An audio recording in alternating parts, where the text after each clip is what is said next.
Mr. Patel, does Donald Trump appear anywhere in the Epstein files? I'm sorry, could you say that again? It's not a complicated question. Does Donald Trump appear anywhere in the Epstein files? I didn't say it was a complicated question. 23 seconds. That's how long Kash Patel sat in complete silence when Dan Goldman put the evidence on the table. Not 25. Exactly 23 seconds. The cameras caught every moment. The room counted every breath. And in those 23 seconds, everything changed. Because Goldman didn't ask a vague question. He didn't fish for information. He put a specific document in front of Patel, document #23, and asked one simple question that the FBI director couldn't answer. And that silence told America everything it needed to know. If you're new here, subscribe immediately and turn notifications on. Because what you're about to see is not just another hearing. This is the moment the cover-up collapsed. 3 minutes ago, Dan Goldman did something nobody in Washington had the courage to do. He didn't whisper it in a closed-door session. He didn't leak it anonymously to a reporter. He didn't hint at it during a press conference. He stood up in a congressional hearing, opened a folder, and said the words that every senator in that room had been terrified to say out loud. And he said them directly to Kash Patel's face, on live television, with the cameras rolling and the microphones open.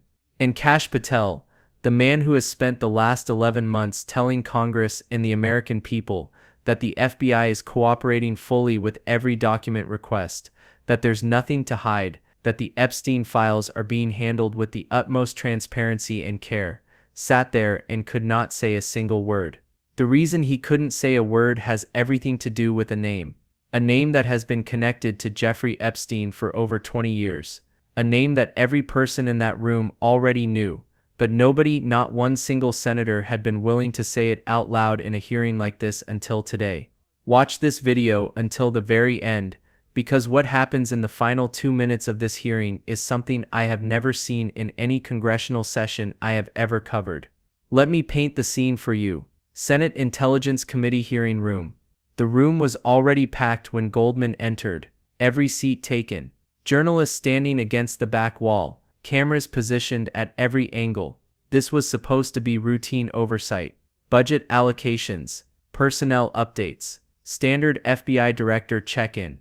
That's exactly how Dan Goldman wanted it to look. Because if Patel knew what was coming, if he had even a single minute to prepare, to coordinate with his legal team, to get on the phone with the White House, everything Goldman was about to do would have been neutralized before it ever reached the American public. Goldman knew that. Goldman planned for that. Patel was already seated when Goldman entered. 3 lawyers behind him, 2 aides with folders. That posture he always has, shoulders back, chin up, the look of a man who has done this dozens of times and survived every single one. He looked comfortable. He looked prepared. He looked like a man who had absolutely nothing to worry about.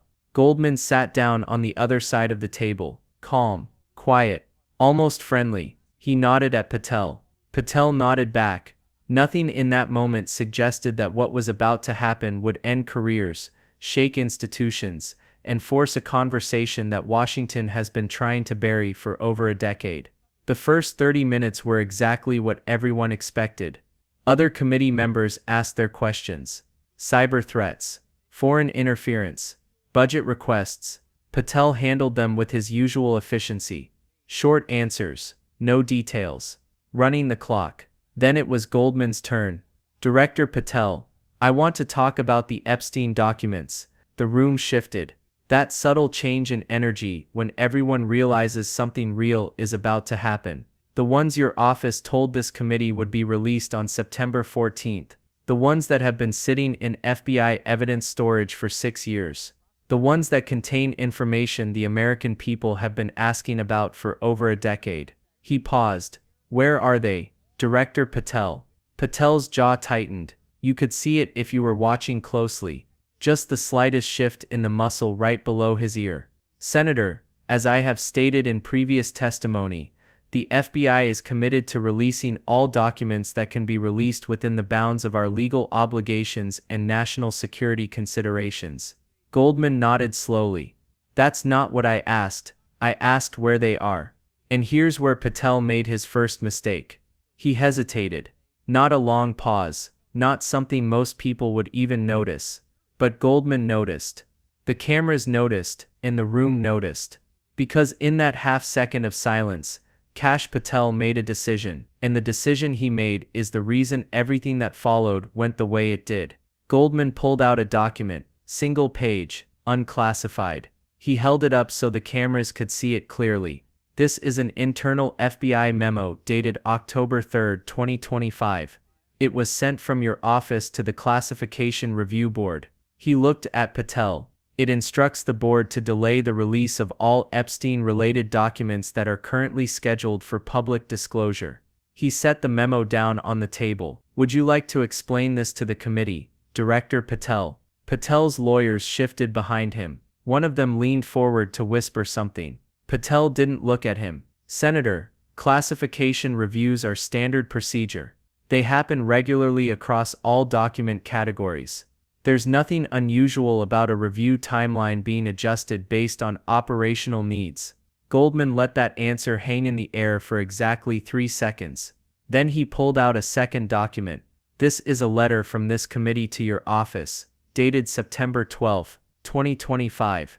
It specifically requests that all Epstein documents scheduled for release be released on schedule. He looked up. No delays, no additional reviews, no exceptions. He set the second document next to the first. Then he pulled out a third. If you've watched this far, you already understand how important this is. Like the video right now. Comment below. Share this with everyone you know. This conversation needs to reach people who aren't paying attention yet. The third document Goldman pulled out was different from the first two.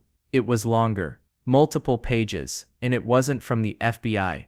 Goldman held it up and turned it slowly so the cameras could read the header. This is a timeline. A document my office put together over the last 4 months. It tracks every single Epstein-related document that was scheduled for release since January 2025. And for every single document, it shows what actually happened. He set it down in front of Patel.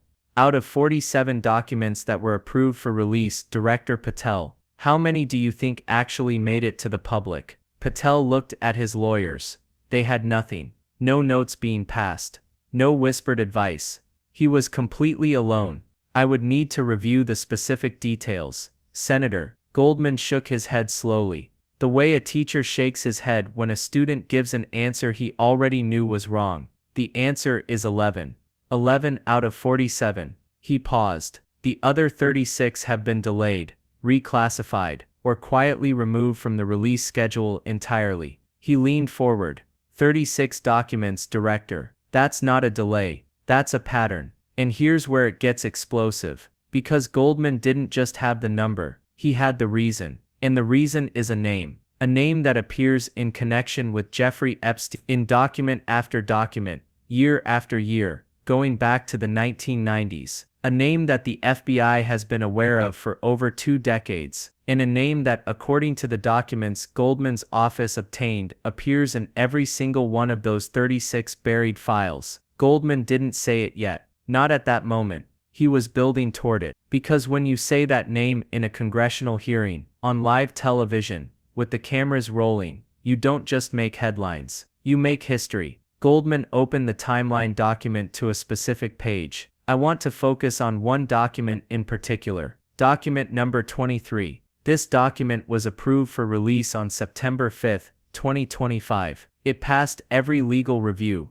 It was cleared by the Classification Board. It was scheduled for public disclosure on September 19. He looked at Patel. It never came out. Why? And here's what changes everything about this story. Document #23 is not just any file, it's witness testimony. Testimony connected to Jeffrey Epstein's Palm Beach property. And that testimony contains specific information that Patel has been working very hard to keep sealed. Goldman pulled out another document. This is the classification status of document 23. On September 18th, the night before it was supposed to be released, it was reclassified from approved for public releases to requires additional review. He set it down. Who ordered that reclassification? Director Patel. Silence. I'm asking you a direct question. Who ordered document 23 to be reclassified the night before its scheduled release? More silence. Was it you, director? And this is where the 23 seconds began. Patel sat there, staring at the document in front of him. His lawyers behind him were motionless. The room was absolutely silent.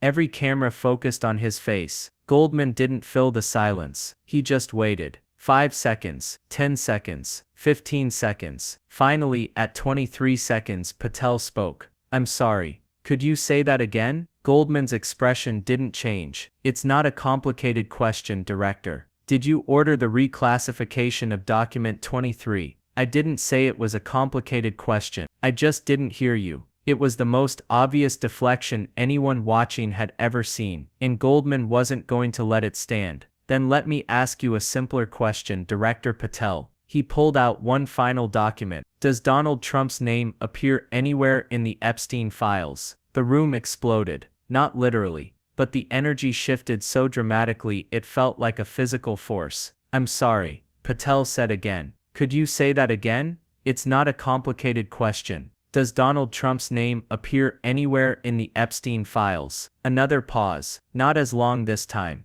but long enough. "Senator, I'm not going to discuss specific names that may or may not appear in ongoing investigative materials." Ongoing. Goldman's voice rose. "Director Jeffrey Epstein is dead. Ghislaine Maxwell is in prison. What investigation is ongoing?" Patel didn't answer. "Let me help you, Director. Because I'm not asking you to speculate. I'm asking you about documents that have already been released to the public." Goldman held up a printout. Flight logs confirm that Donald Trump traveled on Jeffrey Epstein's private jet multiple times between 1993 and 1996. An internal DOJ email from 2020 states, and I'm reading this directly from the document, that flight records reflected Trump traveled on Epstein's private jet many more times than previously reported. Witness testimony from Epstein's Palm Beach property mentions Trump by name on multiple occasions. All of this is already public, Director. It's already been released. So when I ask you if Trump's name appears in the Epstein, I'm not asking you to reveal classified information. I'm asking you to acknowledge what the American people can already read for themselves. Patel's face had gone pale. "And here's what I really want to know, Director. Of those 36 documents that were buried, the ones that were approved for release but never made it to the public, how many of them mentioned Donald Trump's name?" Silence. "Because document 23, the one that was reclassified the night before its release, mentions Trump's name 17 times. 17 times in a single witness testimony. So I'll ask you again. Did you personally order document 23 to be reclassified to prevent the American people from reading testimony that mentions Donald Trump 17 times? Goldman waited. Patel looked at his lawyers. One of them stood up. "Mr. Chairman, I think we need to take a brief recess." "Sit down, counselor." Goldman's voice was steel. "Your client can answer the question." But Patel didn't answer. He just sat there staring at the table in front of him. And in that moment, his silence said everything. The hearing continued for another 20 minutes. Other senators asked other questions, but nobody was listening anymore. Nobody cared. Because Dan Goldman had just done what nobody else would do. He'd put the documents on the table. He'd traced the pattern. He'd named the name. And he'd forced the FBI director to choose between answering honestly or sitting in silence. Patel chose silence. And that silence confirmed what millions of Americans have suspected for years. The FBI has been protecting Donald Trump's name in the Epstein files. Not because Trump has been charged with any crime. Not because there's proof of criminal wrongdoing. But because the documents show connections that are politically explosive. Flight logs, witness accounts, internal FBI discussions about how to handle Trump's name in the files. And Kash Patel, the FBI director, has been systematically burying every document that makes those connections clear. 36 out of 47 documents buried. Document #23 reclassified the night before release. Trump's name mentioned 17 times in a single testimony. Those aren't coincidences. That's a pattern. And Goldman just exposed it on live television. Subscribe right now, because tomorrow, Goldman's office is releasing the full timeline of buried documents, every one of the 30, what they contained, when they were scheduled, when they were buried. In document #23, sources say it's going to be declassified and released within the week, whether Patel wants it or not. Share this video everywhere. This story needs to reach everyone. The pressure can't stop until every one of those 36 documents is public. 23 seconds. That's all it took for Kash Patel's silence to confirm what Dan Goldman had spent 4 months documenting. The cover-up is real. The pattern is undeniable. And the name everyone's been protecting is finally on the record. The truth is coming out, one document at a time, one hearing at a time, one brave congressman at a time. And here's why today's hearing matters even more than you realize. Within hours of Goldman's questioning, legal experts began pointing out that if Patel did personally order document #23 to be reclassified for political rather than legal reasons, that's not just bad optics. That's potentially obstruction.